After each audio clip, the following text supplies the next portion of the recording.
Hello and welcome to my channel knowledge hub. आज का video है Plato part 3, theory of justice, न्याय का सिद्धांत। यानी प्लेटो किस तरीके से डिफाइन करते हैं जस्टिस को और किस तरीके से प्लेटो का जो डेफिनेशन है जस्टिस का वो अलग है present day definition of justice से।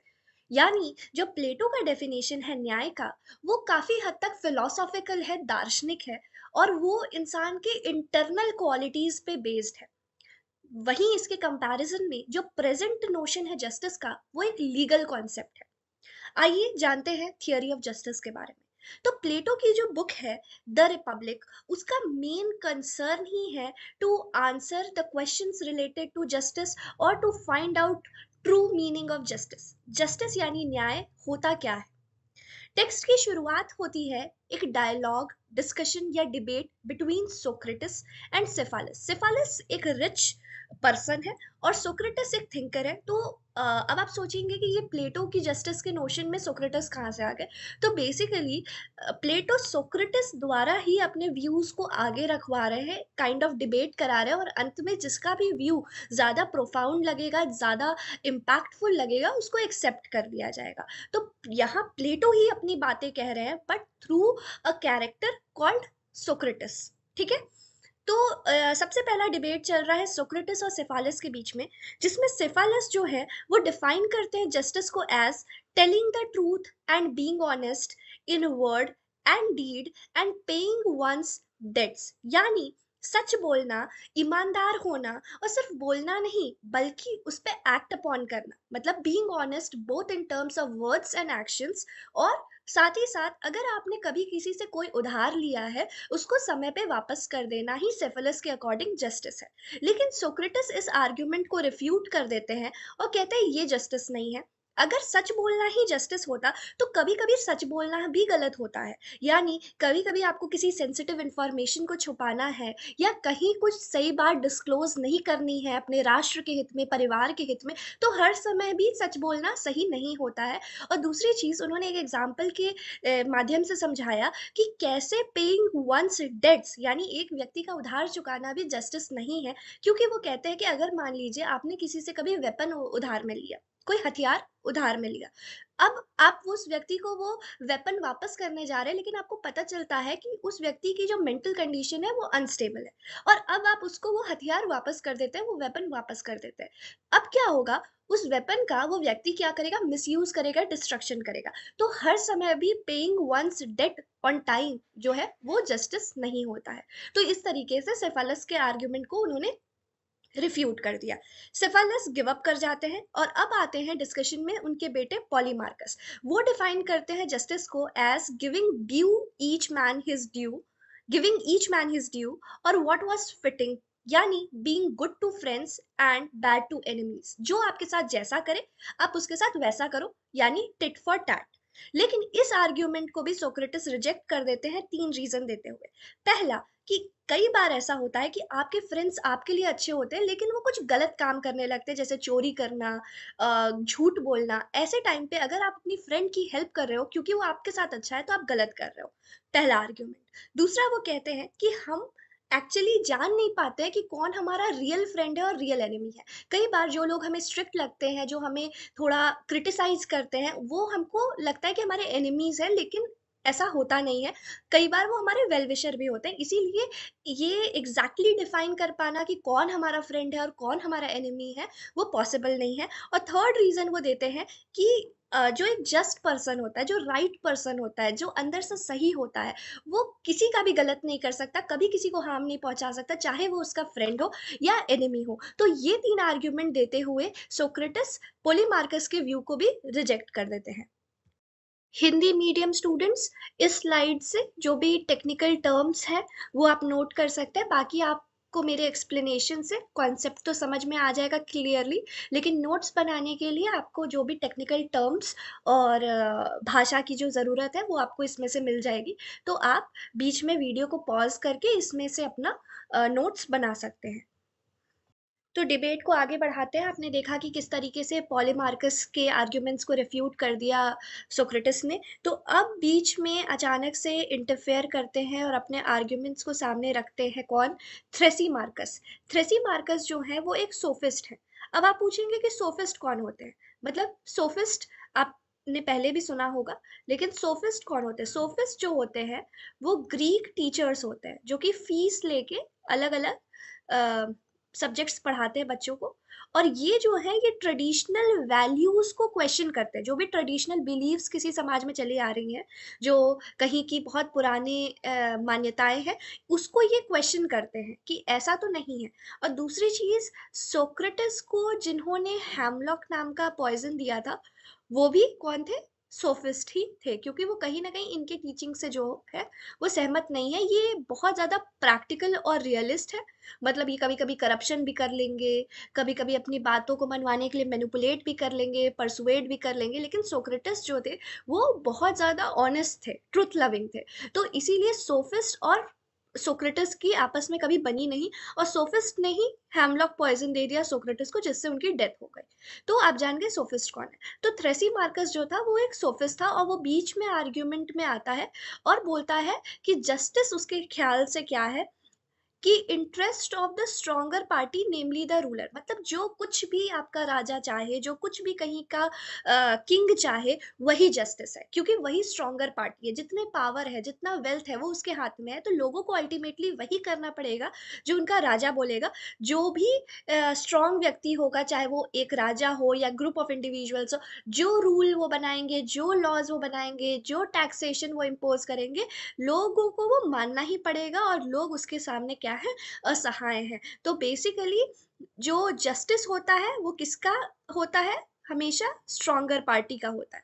कहीं कुछ हद तक तो ये जो बात है वो सही है। आज के टाइम में आप इसको अप्लाई करके भी देख सकते हैं कि ये बात काफी हद तक सही है। लेकिन उस समय सोक्रेटिस ने इस आर्ग्यूमेंट को भी रिफ्यूट कर दिया और कहा कि जो रूलर की ड्यूटी होती है, मतलब एक जो राजा का काम होता है, वो होता है सबकी सबकी इंटरेस्ट को ध्यान में रखना, पूरी प्रजा को एक साथ देखना। उनके नजर में कोई ऊपर नीचे नहीं होता। तो उनका जो राजा होता है या जो ग्रुप ऑफ इंडिविजुअल्स जो रूल कर रहे होते हैं, उनका दायित्व होता है सबके इंटरेस्ट का ध्यान देना, to serve the interest of all. फिर आते हैं ग्लूकोन और एडिमेंटस। ये भी अपना डेफिनेशन देते हैं कि जो व्यक्ति है वो कभी भी विलिंगली जस्ट नहीं होना चाहता है। वो कभी मन से अपनी इच्छा के हिसाब से वो कभी भी सही नहीं रहना चाहता है। उसको अगर मौका मिले तो वो क्या करेगा?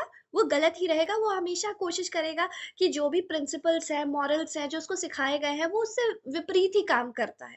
अगर अकेले में रहे, उस पर कोई ना कोई पनिशमेंट या कुछ आता है, तभी जाके वो लॉज को फॉलो करता है। तो अगर किसी आदमी को बस छोड़ दिया जाए कि जाओ तुम सही करो या गलत करो, तुम्हारे पे कोई बाउंडेशन नहीं है, तुमको कोई नहीं रोकेगा, तो इंसान कभी भी अपने मन से लॉ को फॉलो नहीं करेगा।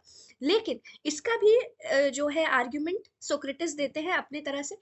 वो कहते हैं कि जिस तरीके से कैपिटल लेटर, मतलब जो लार्ज लेटर होते हैं, बोल्ड कलर के साथ लिखे रहते हैं, हाइलाइटेड होते हैं, सुंदर दिख रहे होते हैं, उनके सामने जो छोटा लेटर होता है वो अक्सर छुप जाता है। यानी जो रास्ता आप कहीं ना कहीं शॉर्टकट करने की सोचते हो, तो वो आपको लगता तो बहुत इंटरेस्टिंग है, अच्छा है कि जल्दी मिल जाएगा, लेकिन उसके बहुत डिसएडवांटेज होते हैं। तो बेटर है कि ये जो थोड़ा लेस फैसिनेटिंग रास्ता है, यानी ये जो स्मॉल ए है, कि भले दिख तो उतना अट्रैक्टिव नहीं रहा है, लेकिन हम उसको फॉलो करेंगे तो वो हमारे लिए लॉन्ग टर्म में सक्सेसफुल रहेगा। और फिर इस आर्ग्यूमेंट के साथ ग्लूकोन और एडिमेंटस भी अग्री कर जाते हैं, और डिबेट क्या होता है? खत्म हो जाता है। प्लेटो ने इसीलिए एक राज्य का और एक मनुष्य के जीवन का न्याय को इम्पोर्टेंट स्तंभ माना है। मतलब एक राज्य और एक व्यक्ति बिना न्याय का पालन किए हुए आगे नहीं बढ़ सकते हैं। अब बात कर लेते हैं कि प्लेटो किस प्रकार से एक व्यक्ति और राज्य के अंदर जस्टिस को देखते हैं, न्याय को देखते हैं।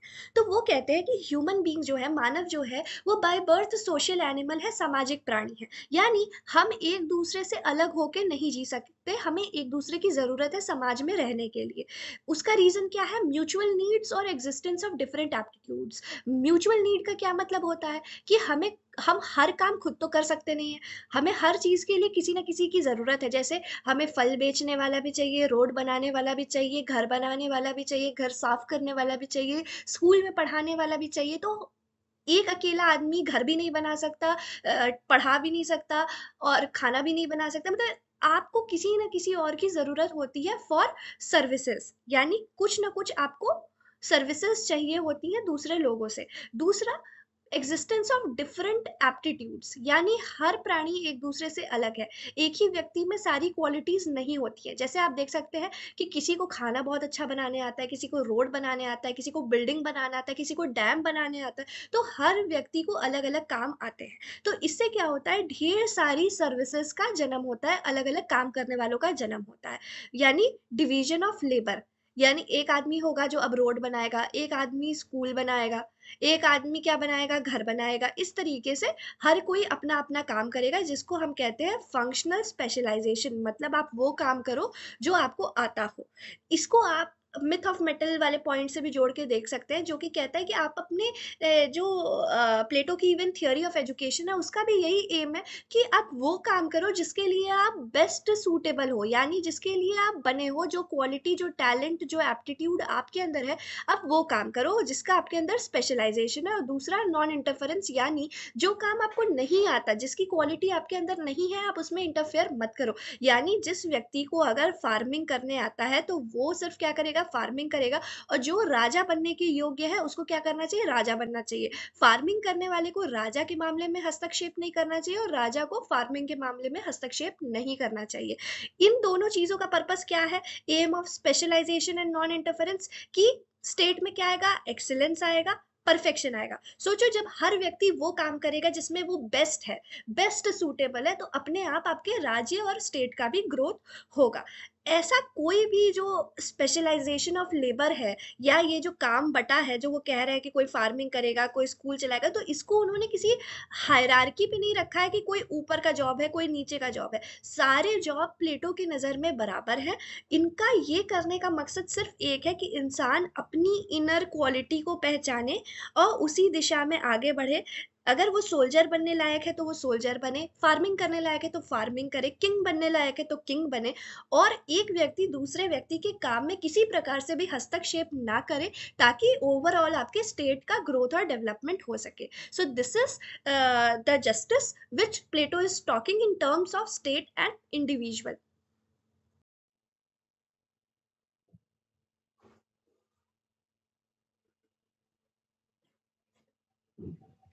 तो आइए, अब हमने जितना भी डिस्कशन किया है थियोरी ऑफ जस्टिस का, उसको एक बार सम अप कर लेते हैं। तो प्लेटो का जो आइडियल स्टेट है, प्लेटो का जो परफेक्ट स्टेट है, इसके बारे में भी हम अपने नेक्स्ट वीडियो में बात करेंगे कि आइडियल स्टेट क्या होता है, कैसे होता है। लेकिन अभी के लिए जान लीजिए कि प्लेटो का जो एक परफेक्ट स्टेट है, उसकी 4 क्वालिटीज होनी चाहिए। पहला उन्होंने कहा है विजडम होना चाहिए, यानी बुद्धि होनी चाहिए। दूसरा वो कहते हैं करेज होना चाहिए, यानी साहस होना चाहिए। तीसरा वो कहते हैं टेम्परेंस या सेल्फ कंट्रोल होना चाहिए। और चौथी क्वालिटी जस्टिस की होनी चाहिए। अब विजडम से क्या होगा, विजडम कौन लाएगा, जो राजा होगा, जो रूलर्स होंगे, जो नॉलेजेबल रूलर्स होंगे, उनके आने से विजडम आएगा। करेज सोल्जर्स या वॉरियर्स की वजह से आएगा। सेल्फ कंट्रोल या टेम्परेंस आएगा जब पूरे सोसाइटी में हार्मनी रहेगी लोगों के बीच में, और जो कि ऑलरेडी ये मानते हैं प्लेटो की रहेगी अगर लोग जस्टिस को फॉलो करें, उनके प्रेस्क्राइब किए गए एजुकेशन सिस्टम को फॉलो करें, फिलोसोफर किंग जो हो वो राजा हो, तो नेचुरली जो पूरे सोसाइटी में हार्मनी होगा। और चौथा, जस्टिस तब आएगा जब हर व्यक्ति वो जॉब करे जिसके लिए वो नेचुरली बना है, नेचुरली फिटेड है, without interfering in other persons work. मतलब किसी और के काम में हस्तक्षेप किए बिना आप वो काम करें जिसके लिए आपको प्रकृति ने बनाया है। तो सम अप करते हैं इन 5 पॉइंट में थियोरी ऑफ जस्टिस को। Every individual was a functional unit, मतलब हर किसी का कोई ना कोई फंक्शन है जिसे परफॉर्म करना है। एक्सपेक्टेड टू परफॉर्म डिलीजेंटली, मतलब वो उसको पूरे दिल और दिमाग और मन से वो काम करना चाहिए।